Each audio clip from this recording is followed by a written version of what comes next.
इस बात से वाकिफ़ हैं, हमने यहाँ पर सीरीज स्टार्ट की हुई है डिवाइन विजडम, यानी इलाही हिकमत, इलाही दानिश।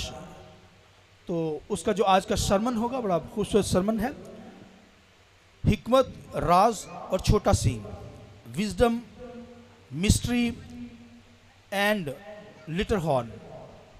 तो बड़ी खूबसूरत तालीम आज मखालफ़ मसीह के तल्लुक़ से बयान करने को हूँ, क्योंकि हालात जो हैं वो दुनिया के नज़दीक आ रहे हैं और मसीह की आमद बहुत नज़दीक आ रही है। इसलिए हमें तैयार होना है और खुदा के नाम को जलाल देना है। तो मेरे साथ खुदावंद के कलाम में से हवाला निकालिए। खुदावंद के कलाम में से हिजकिय्याह 28 बाब उसकी 1 से 3 आयतें खुदावंद के कलाम में से तलावत की जाएगी। फिर खुदावंद का कलाम मुझ पर नाज़िल हुआ कि ए आदमज़ाद, वाली शाह से कह, खुदावंद खुदा यूँ फरमाता है, इसलिए कि तेरे दिल में घमंड समाया और तूने कहा मैं खुदावंद हूँ और वस्त बहर में अलाही तख्त पर बैठा हूँ, और तूने अपना दिल अला का सा बनाया है, अगरचा तू अला नहीं बल्कि इंसान है। देख, तू दानियल से ज़्यादा दानिशमंद है, ऐसा कोई भेद नहीं जो तुझसे छुपा हो।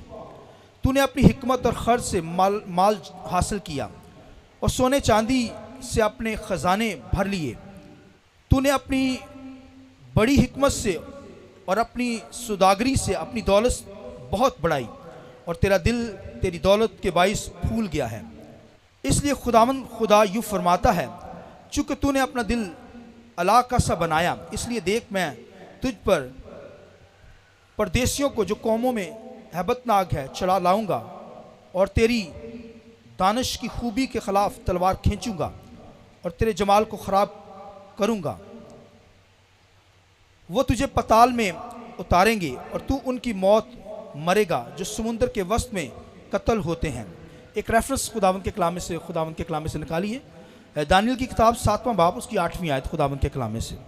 मैंने उन सींगों पर गौर से नज़र की और क्या देखता हूँ कि उनके दरमियान से एक और छोटा सींग निकला, जिसके आगे पहलों में से तीन सींग जड़ से उखड़ गए।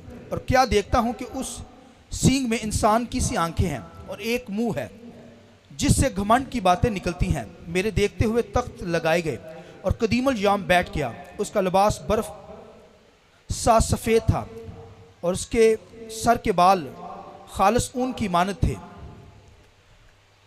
उसका तख्त आग के शोला की मानद और उसके पहिए जलती आग की मानद थे।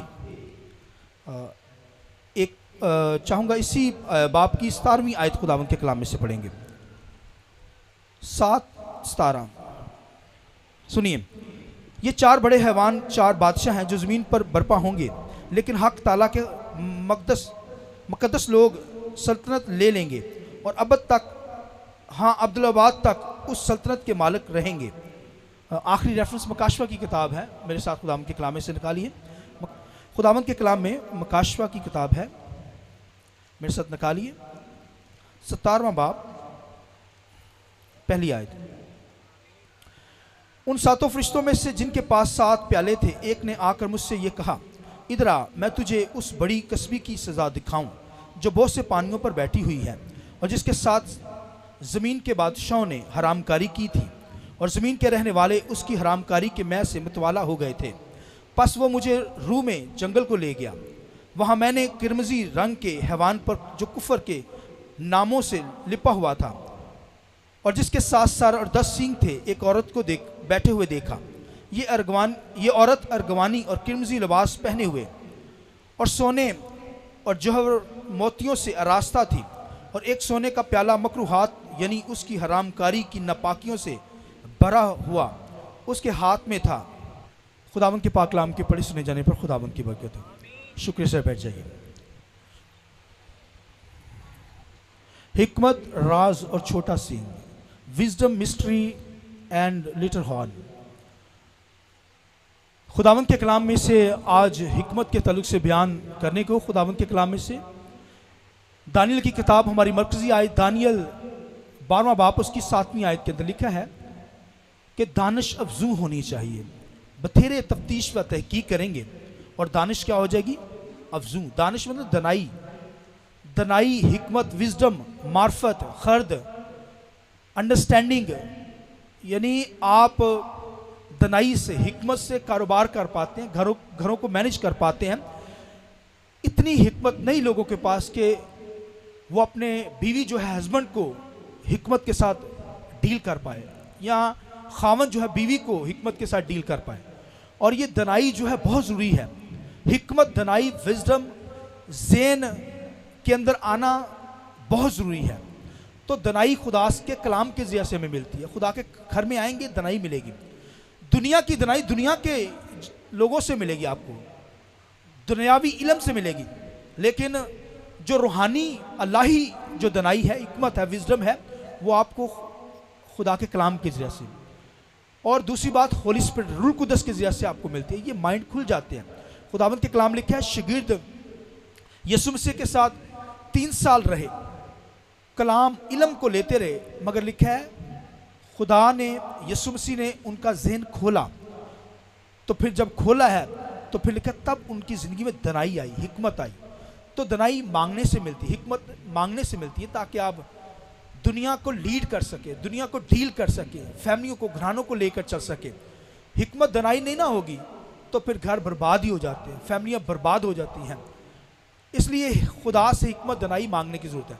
बिजनेस तबाह हो जाते हैं। आज जो मैं बातें करने को हूँ ना, बहुत ख़ास बातें हैं, जिनके अपने बिजनेस हैं, उनके लिए बहुत जोर पकड़ने वाली बातें होंगी। तो खुदावंद के कलाम में लिखा है कि वादिये सूर का बादशाह, उसके ताल्लुक से लिखा है, उसकी दनाई हिकमत के ताल्लुक से आज सीखेंगे। ये वादी सूर का जो बादशाह था, लिखा है ये भाइयों बहुत अपने आप को समझता था और अपने आप को खुदा समझता था, अल्लाह समझता था। आप देखिए वादिये सूर का जो बिजनेस था, आज जैसे अमेरिका के अंदर वाशिंगटन है बहुत हाई लेवल पे, आज जैसे दुबई के अंदर बहुत बिजनेस हाई लेवल पे पीक पे जा रहा है, उसका ग्राफ बहुत ऊपर है। तो वादिये सूर, ये जो इसका बिजनेस बहुत आगे था और बहुत आगे था। और ये वादिये सूर जो था, इसको भाइयों, इस बादशाह को लूसीफर के साथ मिलाया गया है। यानी अगर आप लूसीफर को देखें, शैतान का जो पहले नाम था, क्या था? लूसीफर। जब वो खुदा के तख्त के सामने आकर खुदा की प्रशंसा करता था, उसका नाम शैतान नहीं था, उसका नाम था लूसीफर, फरिश्ता, सायाफगान क्रोबी। तो ये फरिश्ता था, खुदा की वर्शिप करता था। और इसको आप देखिए कि वादिये सूर के बादशाह के साथ मिलाया गया है। यानी जो शैतान है वो सेम ये बादशाह अपने आप को अल्लाह समझता, खुदा समझता था।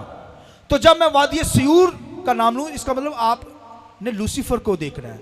जब शैतान का नाम लूँ, लूसीफर का नाम लूँ, तो आप देखिए वादिये सूर का बादशाह इंसान था, खुदा नहीं था। मैंने क्या कहा? इंसान, मेरी और आपकी तरह का इंसान, मगर दौलत इस कदर हो गई, उसका बिजनेस इतना बढ़ गया उस मुल्क के अंदर, सोना चांदी उसके भाइयों मुमलकत के अंदर बेशुमार था, हीरे मोती। उसने कहा इतना बिजनेस, मैं तो अल्लाह हो गया हूं, मैं खुदा हूं। उसने अपने आप को खुदा बनाया, तो खुदा ने लिखा है कि उसको बर्बाद कर दिया, उसके सारे बिजनेस को। इस तरह लूसीफर,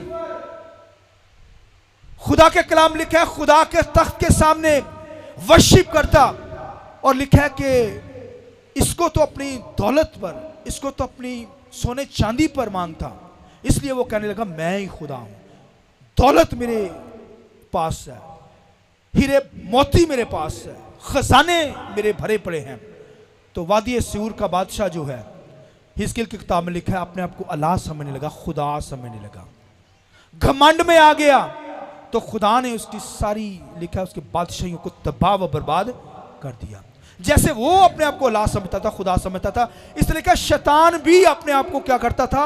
अल्लाह समझता था। ये नहीं कि वो समझने लगा, वो अपने आप को समझता था कि मैं खुदा हूं, अल्लाह हूं। खुदावंद के कलाम में लिखा है कि हुस्न में कमाल था, वो तो अपनी दौलत शोहरत पर, माल जान पर कह रहा था कि इतना बढ़ गया है, इसलिए मैं अल्लाह हूं, खुदा हूं। मगर ये भाइयों अपनी खूबसूरती की वजह से, अपनी ब्यूटी की वजह से, खूबसूरती की वजह से लूसीफर क्या कहने लगा, मैं क्या हूं, अल्लाह हूं। मैं क्या, बोलिए, खुदा हूं। कहता मैं खुदा हूं। क्या वो फीमेल था? अपनी खूबसूरती को देखकर कहने लगा कि मैं तो बड़ा खूबसूरत हूं, मैं बड़ा ब्यूटीफुल हूं। नहीं हो भाइयों, फरिश्तों के अंदर, वो तो फरिश्ता था, फरिश्तों के अंदर फीमेल नहीं होती, वहां में भाइयों मेल ही है फरिश्ते। तो वो लिखा अपनी खूबसूरती को देखकर कहने लगा मैं अल्लाह हूं, मैं खुदा हूं। तो लिखा खुदा ने भी उसे लिखा कमाल ही खूबसूरत बनाया था। लिखा है बागे खुदा के अंदर रहता, लिखा आतिशी पत्थरों के अंदर खुदावंद की वर्शिप करता, खुदा के तख्त के सामने। साया अफगान क्रोबी था, खुदा की वर्शिप करता था। अपनी खूबसूरती पर घमंड करने लगा कि मैं खुदा हूं। मैं क्या हूं, खुदा हूं। तो लिखा खुदा ने उसको फिर गंदगी की तरह लिखा नीचे फेंक दिया। गंदगी जैसे घर से फेंकते हैं ना, कूड़ा क्रिकेट कहां फेंकते हैं हम, कूड़े के अंदर बाहर फेंक देते हैं ना, कोई घर में रखता है। लिखा खुदा के तख्त के सामने था, जब उसके लिखा घमंड आया, अपनी खूबसूरती पर वो घमंड करने लगा लूसीफर। तो लिखा खुदा ने उसे कहा तू खुदा नहीं है, तू क्या है, फरिश्ता है, तू खुदा नहीं है, तू अल्लाह नहीं है। इस तरह खुदा ने वादी सयूर के बादशाह को क्या कहा, तू इंसान है, तू अल्लाह नहीं, तू खुदा नहीं है। इसका मतलब इंसान ने अपने मकाम को खो दिया, फरिश्ता जो है उसने भी अपने मकाम को क्या किया, खो दिया, अपने मकाम से हट गया। खुदा ने उसे बताया, लूसीफर को बताया कि तू फरिश्ता है, तू खुदा नहीं, तू अल्लाह नहीं है। और फिर जो वादी सयूर का बादशाह था वो इंसान था, उसका तू इंसान है, तू अल्लाह नहीं, तू खुदा नहीं है। तो खुदा ने दोनों को बर्बाद करके रख दिया। याद रखिए, दुनिया के अंदर किसी चीज का भी घमंड आपकी जिंदगी में आ गया, आपकी जिंदगी तबाह है, आज भी और कल भी तबाह है। घमंड खुदावंद को पसंद नहीं है। किसी ने घमंड कर लिया, जैसे वादी सयूर के बादशाह ने, उसे दौलत पर, बिजनेस पर घमंड था। उसका भाइयों बिजनेस ऐसे बढ़ता जैसे सन्नत लगी हुई है, सन्नत के अंदर चीजें बनती चली जाती हैं। इस कदर दौलत, चांदी, सोना, हीरे जवाहरात जो थे वहां पर भाइयों सयूर के बादशाह की हुकूमत के अंदर, वो कहता मैं ही खुदा हूं। उसे अपनी दौलत पर, खजानों पर मानता, घमंड के अंदर आ गया, उसके दिल के अंदर घमंड आ गया, फूल गया लिखा उसका दिल। खुदा ने उसको बर्बाद कर दिया। और भाइयों यहां पर लूसीफर तो भाइयों लिखा है, उसके अंदर भी लिखा है खूबसूरती की सन्नत लगी हुई थी, ऐसे खूबसूरती बढ़ती चली जाती थी लूसीफर की। आप देखिए सन्नतें लगी उसी बाइबल में लिखी है। लिखा है उसकी पोशाक मोतियों से आरास्ता थी, हीरे मोती लगे हुए, सोना गोल्ड उसके लिबास के अंदर, लूसीफर के लिबास के अंदर। आप देखिए आज तो भैया एक हीरा शायद आपको नेकलेस के अंदर मिलेगा, या किसी भाई सोने के किसी चीज के अंदर एक आधा ही मिलेगा। लिखा उसकी सारी पोशाक हीरों के साथ जड़ी हुई थी, सोने के साथ थी इस कदर। और जब वो चलता था, पर जब फैलाता तो लिखा दुनिया का हर साज म्यूजिक उसके परों से निकलता था। अब देखिए इतनी खूबसूरती खुदा ने भर दी, खुदा ने उसे भाई इस कदर खूबसूरत बता दिया। लिखा है तेरी हिकमत जो है दानियल से भी ज्यादा। क्या कहा गया, वादी सयूर के बादशाह को क्या कहा गया, लूसीफर को क्या कहा गया, तेरी दानिश दानियल से भी ज्यादा। अब देखिए हम कहते हैं दानियल की हिकमत किस कदर भाई हो ज्यादा, लेकिन कहा लूसीफर से कहा तेरी हिकमत तो दानियल से भी बढ़कर। वादी सयूर के बादशाह तेरी धनाई, तेरी दानिश, तेरी हिकमत तो दानियल की हिकमत से भी ज्यादा। दंग रह जाते हैं हम लोग खादम, यार इस कदर हिकमत दानियल से भी बढ़कर। इसलिए तो दानियल से कहा गया बंद कर दे, मोहर कर दे, तेरे बाद फिर आएंगे, दानिश अफजू हो जाएगी। हालेलुया। काम थी इसलिए तो कहा, मगर वादी सयूर के बादशाह के पास ये दनाई कहां से आई, ये हिकमत विजडम कहां से आई, उसका बिजनेस बढ़ता ही चला गया, दौलत आती चली गई और हर तरह का सोना उसकी हुकूमत के अंदर था। दुनिया के अंदर इस कदर रिच वो कंट्री थी, वादी सयूर का बादशाह। भाइयों उसको ये दनाई के साथ आई, उसके पास खिरद आई, दनाई के साथ ये चीज़ें मिलती हैं।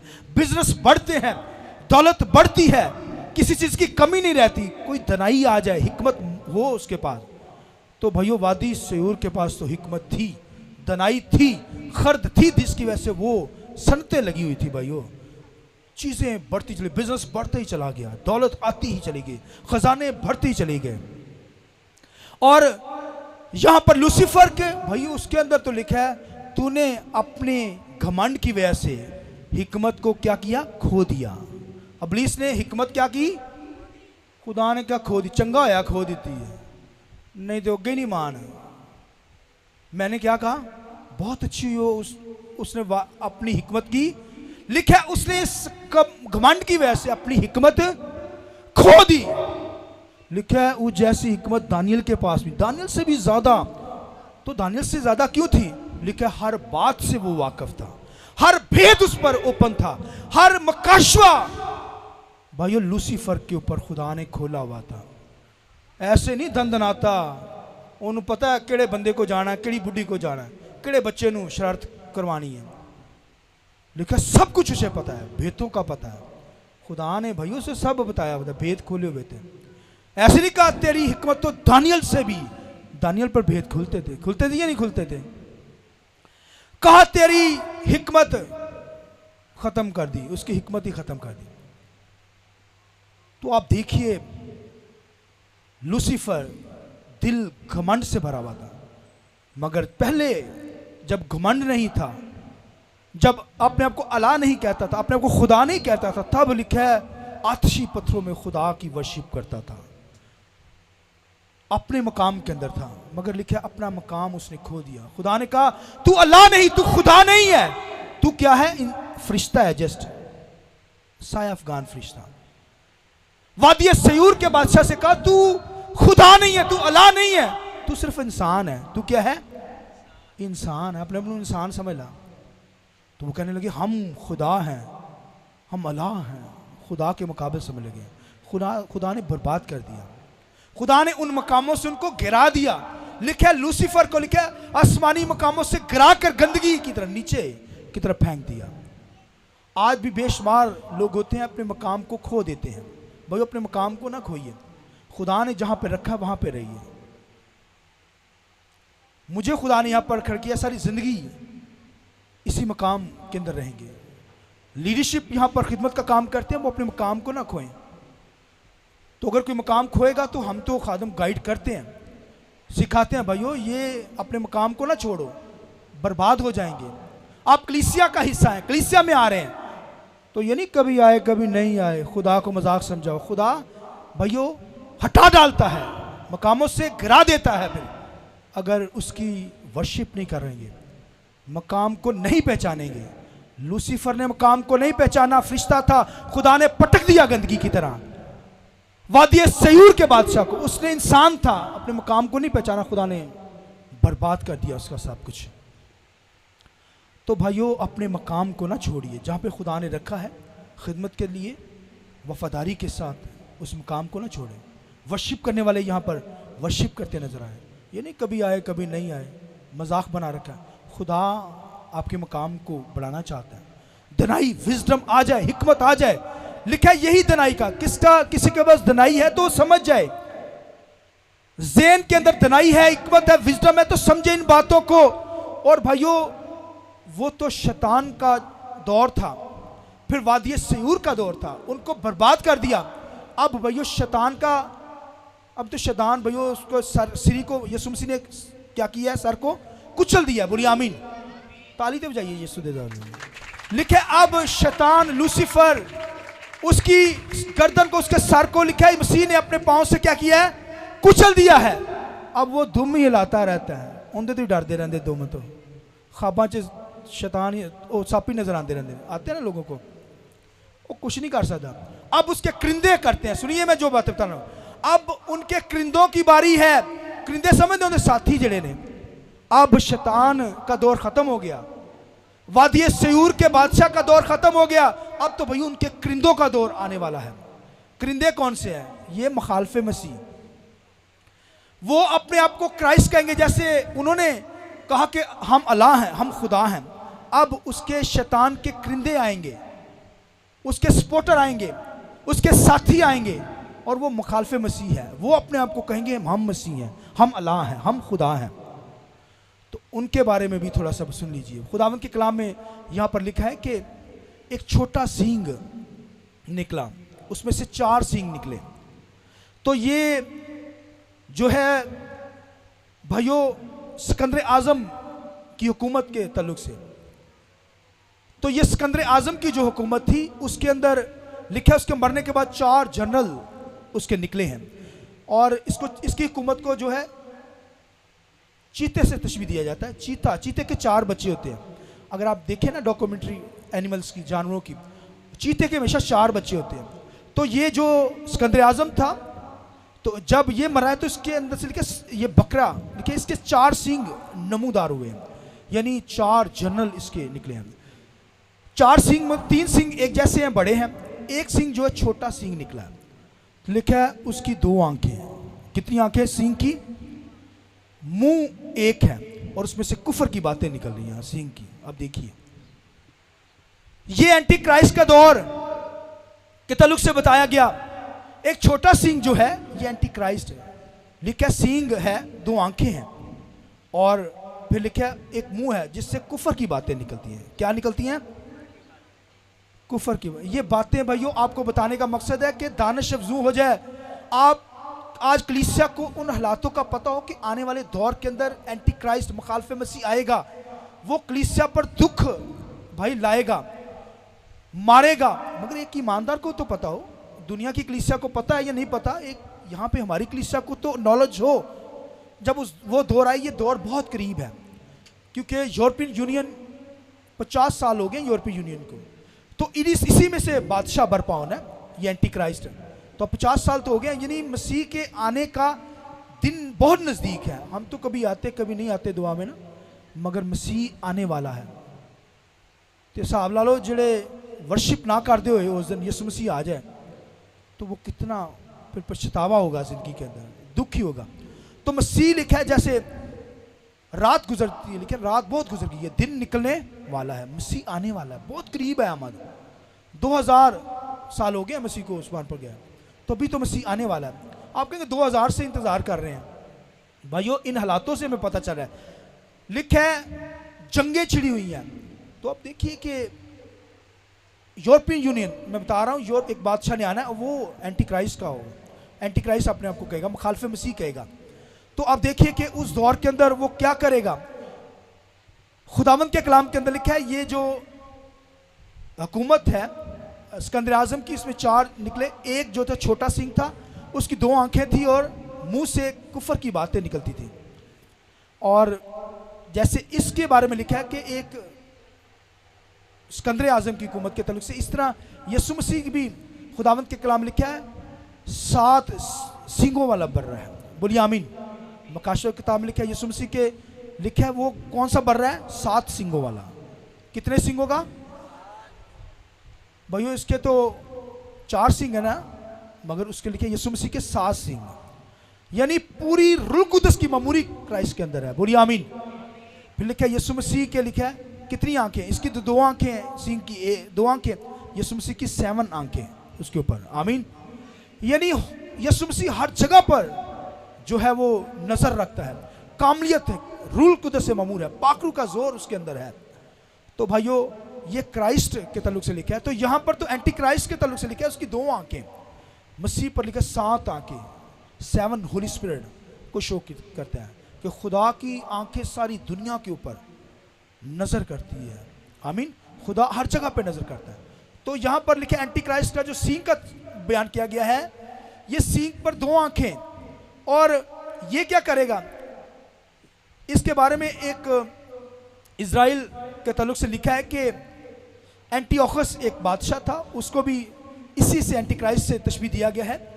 वो इज़राइल के अंदर आया था और इज़राइल के अंदर उसने सुलह का अहद बांधा, और फिर उसने जब सुलह का अहद बांधा तो उसने क्या किया, हैकल के अंदर लिखा है कि सूअर की कुर्बानी गुजरानी, और फिर अपने आप को वो भी खुदा कहने लगा। तो फिर खुदावंद के कलाम लिखा है खुदा ने उसे बर्बाद कर दिया। तो इसी तरह लिखा है एंटी क्राइस्ट भी अपने आप को, मुखालिफ मसीह भी अपने आप को खुदा कहेगा। ये छोटा सिंह जो है अपने आप को क्या कहेगा, मैं क्या हूं। ये क्या करेगा, ये जो जंग छिड़ी हुई ना फलस्तीन और इजराइल की, ये लिखा है ग्लोबल पीस लाएगा, ये सुलह करवाएगा। और जब सुलह करवाएगा तो इजराइल कहेंगे ये तो भाइयों सुलह करवाने वाला प्रिंस ऑफ पीस आ गया, ये तो मसीह है, मसाया है, क्योंकि मसीह का इंतजार कर रहे बनी इजराइल, तो मसीह तो आ चुका है, तो वो इंतजार कर रहे हैं। तो वो जब एंटी क्राइस्ट मुखालिफ मसीह आएगा, वहां बादशाह बर्पा होगा, वो 7 साल का अरसा होगा, 3.5 साल तक वो कहेगा बड़ी सहूलतें देगा, हर तरह की सहूलत मुहैया करेगा इजराइल को। ये इजराइल में आएगा, बनी इजराइल में, यरूशलेम में। 3.5 साल जब गुजर जाएंगे, फिर क्या करेगा, लोगों पर जुल्म करना शुरू करेगा, बनी इजराइल पर बहुत जुल्म करेगा। और 3.5 साल तक कहेगा, उसके बाद कहेगा मैं अल्लाह हूं, मैं क्या हूं, खुदा हूं, मैं मसाया हूं जिसका तुम इंतजार कर रहे हो। बनी इस्राएल मान भी लेंगे, मगर जब वो जुल्म करना शुरू करेगा तो फिर लिखा है, खुदा के कलाम में लिखा है, वो मसाया को पुकारेंगे, मसीह को पुकारेंगे, तो फिर लिखा है मसीह उनको क्या करेगा, छुड़ाएगा। आमीन। मसीह आसमानों से आएगा भाइयों। तो खुदावंद के कलाम में लिखा उस वक्त लिखा है वो एंटी क्राइस्ट मुखालिफ मसीह जो अपने आप को अल्लाह कहेगा, अपने को मसीह कहेगा, लिखा है क्राइस्ट आकर लिखा है उसको मारेगा। मगर इसके बारे में उससे पहले लिखा है कि ये भी लिखा है हैकल के अंदर सूअर की कुर्बानी गुजराने का। तो बनी इस्राएल, क्योंकि वो नापाक करेगा ना हैकल को, तो बनी इस्राएल को पता चल जाएगा ये तो मसाया नहीं है। तो फिर खुदावंद के कलाम लिखा है वो रोएंगे, चलाएंगे, क्योंकि उन पर जुल्म हो रहा होगा। खुदावंद से कहेंगे मसाया तू आ, हमें बचाने के लिए आ। तो फिर लिखा है आसमान से खुदा का बेटा यीशु मसीह बादलों पर आएगा। आमीन। फिर लिखा है एंटी क्राइस्ट की हुकूमत को बर्बाद करेगा। और लिखा है कि ये सारा अख्तियार एंटी क्राइस्ट जो होगा, मुखालिफ मसीह होगा, ये बादशाह होगा, 8वां बादशाह। और लिखा है ये दुनिया की हुकूमत जो है, दुनिया की जितनी हुकूमतें हैं, ये सारा अख्तियार लिखा है मुखालिफ मसीह को दे देंगे। 666 हैवान पर लिखा है कसबी पानियों पर बैठी है। कसबी का जिक्र मुकाशा किताब में लिखा है कि वो किस पर बैठी है, पानियों पर बैठी है, हैवान पर बैठी है। और वो भाइयों पानियों के ऊपर, पानी के मतलब क्या होता है, दुनिया के ऊपर बैठी हुई है। लिखा है हराम कारियों का प्याला उसने पकड़ा हुआ है, और उसके प्याले के अंदर क्या है, मकरूआत का प्याला पकड़ा हुआ है, नपाकियों का। और उसके अंदर लिखा है शहीदों का खून वो पीती है, उसमें मतवाला होती है, जैसे आज शराब में मतवाले होते हैं ना लोग, लिखा है वो शहीदों का, ईमानदारों का खून पीती है। ये सारी, तो अब देखिए जैसे ये भाइयों एंटी क्राइस्ट की दुल्हन है, ये जो औरत है ना उसकी दुल्हन है। कैसे भला, जैसे मसीह की दुल्हन कौन है, कलीसिया है, मैं और आप क्या है, मसीह की। इसी तरह वो भी वही नकल करता है। ये औरत जो कसबी के बारे में लिखा है, समुद्रों के ऊपर, पानियों के ऊपर बैठी है, ये भाइयों एंटी क्राइस्ट की दुल्हन। और ये दुनिया है, तो दुनिया ही भाई बर्बाद कर देती है। दुनिया के अंदर हर तरह का बुरा काम, नपाकियां, लिखा है मकरूहात की माँ है वो, मकरूहात का प्याला ही उसने पकड़ा हुआ है, नपाकियों का प्याला पकड़ा हुआ है। तो लिखा है कि वो हैवान जो है, वो हैवान जो एंटी क्राइस्ट, वो कहाँ से आएगा, लिखा है समुद्र में नीचे से आएगा। नीचे से मुराद क्या है, वो थागड़ा से आएगा भाइयों। कहाँ से आएगा ये एंटी क्राइस्ट, कहाँ से आएगा, उसकी जगह तख्त कहाँ है, अथागड़ा पता किसी को, तेरा पता है आपको। अथागड़ा का जिक्र है यीशु मसीह और खुदावंद के कलाम लिखा, मीर आदमी और गरीब आदमी लाजर मर गए, दोनों मर गए। कहानी पता है ना सबको, लिखा आसमान से चले गए थे, आलमे रवाब में चले गए। और लिखा जो मीर आदमी था वो कहने लगा, बाप इब्राहिम लाजर को भेज, उंगली का पानी से भिगोकर मेरी जबान को तर करे। तो क्या कहा गया, इब्राहिम ने कहा, उसने कहा ना कोई उधर से इधर आ सकता है, ना इधर से कोई उधर जा सकता है, तुम्हारे दरमियान में क्या है, एक बहुत बड़ा गड़ा है। तो इसको बहुत ग्रेट स्पेस भी कहते हैं और बहुत बड़ा समुंदर भी कहते हैं इसको, ये स्पेस जो है इसको कहा जाता है। तो ये जो गड़ा है भाइयों, आलमे रवा की कुंजियां पहले शैतान के पास थी, यीशु मसीह ने भाइयों जी कर वो कुंजियां शैतान से ले ली। अथाह गड़ा के अंदर शैतान का तख्त, वहां पर डीमंस है, वहां पर शैतानी फरिश्ते मौजूद है, वहां पर भैया एंटी क्राइस्ट है, वहां से निकल कर आएगा अपने तख्त से। और खुदावंद के कलाम में लिखा है कि मसीह लिखा कलीसिया के साथ आएगा, ईमानदारों के साथ आएगा, और फिर लिखा है उसके साथ एंटी क्राइस्ट के साथ लड़ेगा और लिखा है उसको बर्बाद कर देगा, उसकी हुकूमत को बर्बाद कर। हालांकि सारी हुकूमतें मिल जाएंगी, दुनिया की हुकूमतें एंटी क्राइस्ट के साथ मिल जाएंगी और मसीह आकर लिखा है उसको मारेगा, तबाह करेगा। आमीन। और अपने लोगों को लिखा है 1000 साल बादशाही के लिए तैयार करेगा। फिर 1000 साल बादशाही स्टार्ट होगी। ईमानदार बिलीवर बर्रे की प्रोसेस करते हुए नजर आएंगे, खुदा के नाम को जलाल देते नजर आएंगे। आमीन। और वहां पर लिखा है सिर्फ और सिर्फ एक ही बादशाह होगा। बोलिए कौन सा? यीशु मसीह। यीशु के लिए जोर देता लिया। Hallelujah, hallelujah. दुनिया की हुकूमतें जो है एंटी क्राइस्ट को अपना अख्तियार दे देगी और फिर लिखे एंटी क्राइस्ट को मारकर यीशु मसीह वहां पर भैया बादशाह होगा। 1000 साल बादशाही स्टार्ट होगी। ईमानदार मैं और आप वहां पर 1000 साल तक खुदावंद की वर्शिप करते रहेंगे। उसके बाद लिखा है किताबें खोली जाएंगी, तख्त लिखा है उतर आएंगे आसमान से और अदालत का काम शुरू हो जाएगा। ईमानदारों को कहा जाएगा ऐ मेरे बाप के मुबारक लोगों, तुम्हारे लिए जो अज़ल से अच्छी जगह तैयार की गई है वहां चला जाओ। गुनाहगारों को कहेगा इनको बांधो, फरिश्तों हाथों पाँव को बांधो और इनको हमेशा जहन्नम की आग में डाल दो। हमें खुदावंद की वर्शिप करनी है। यीशु मसीह आने वाला है, वक्त नज़दीक है, हमें क्या करना है? रोज़ रोज़ तैयार होना है। एंटी क्राइस्ट का दौर आने वाला है, लिहाजा हमें दुआ उठानी है ताकि बनी इसराइल आज से ही क्या कर ले? मसीह को कबूल कर ले। खुदावंद इस कलाम के वसीले से मुझे और आपको बहुत बड़ी बरकत दे। आमीन।